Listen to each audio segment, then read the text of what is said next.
He's playing really well. Is Jared Goff, and we're going to talk about another guy's contention for the MVP, but we have to be talking about Goff as an MVP candidate right now. 100% agree. Like, no doubt about it. His level of play is out of control. His completion percentage is well over 70%. His last 4 games, I think he's had less incompletions than they've had failed drives or something like that. 18 offensive TDs in the last 4 games. I'll put this stat in the chat. Yeah. 18 offensive TDs in the last 4 games and 16 incompletions.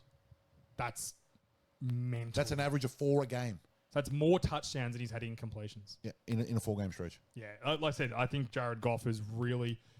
I think he needed...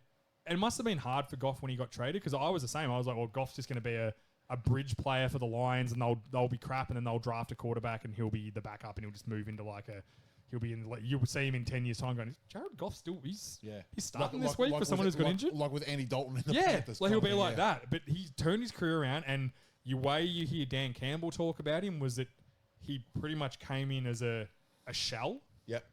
But he said his head was there. He knew how to play the game. He said, this is exact, Dan Campbell's paraphrasing, but his exact line was, every quarterback has the arm talent in this league. Like, if you're a top 10 pick from college going to the NFL, you don't make it to the NFL without the arm you're talent. a talented passer of the football. Sure.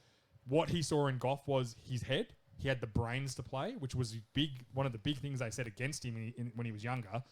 And he's got the heart. Oh, really? He was known. Mate, he didn't know which way the sun rose and shit. Do you remember all that stuff? Yeah, that's right. Yeah, they used to call him a right, dumbass. yeah. Like he was, and I don't think McVay liked him, but I also think McVay probably misread the situation and miscoached him. I think if you ask McVay that, he probably agrees. But what happened with those two? Well, I think McVay had the chance to get Stafford.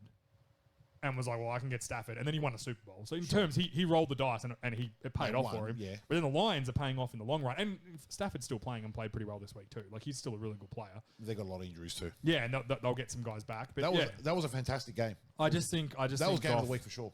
I think if Goff continues doing this, if they're the number 1 seed in the NFC and he's got, 40 touchdowns, he's trending to that very easily. Yeah. He's 100% in the MVP conversation. And it has to be. It suits the narrative.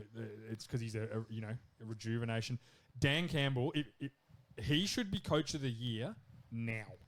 They shouldn't even be fucking around with it. They should just be like, pen him in as the coach of the year now, and no matter what happens the rest of the year, who cares?